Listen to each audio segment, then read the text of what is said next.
Hi everyone, I'm Rajiv. Welcome back. And today I'm going to show you the 3D printed camera triggers that I've got for my DJI Action 4.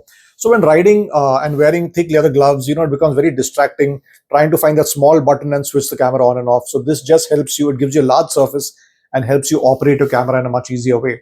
So I found this guy on Instagram who makes 3D printed stuff, and this was something that he made as well. I connected with him, and he was kind enough to send me two triggers for just 250 bucks including shipping. But for the price, connect with him and see what the cost is as of now, because I'm not sure about that. I bought this about I think 2 or 3 months ago. I'm not too sure, but it works perfectly well. So let's do one thing. Let's jump right into it. I'll show you how to install it on the camera and how easy it is to use. So this is what the trigger looks like. 3D printed.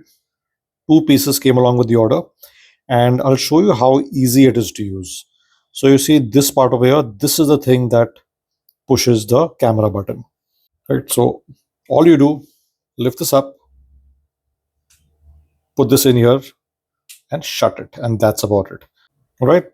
That's how it looks, and it's a nice big surface over here. So when you're riding, all you do is click, and your camera starts recording. That's about it. That's simple, right? And you click, and it goes off. So no more searching for that small round button to press when you're wearing your gloves. That's about it. So I hope this video helped you. I mean, it's a very simple, cheap contraption. Two for 250. You can go for it if you have a DJ Action. You can check with him if he's got triggers for other cameras and see how it works for you. But if you got a DJI, this is a lovely contraption, very simple, very cheap, and works extremely well when you're riding. Right, that's all for today. Thank you so much for watching. Ride hard, ride safe, but don't be a squid. There is someone waiting for you at home. Signing off.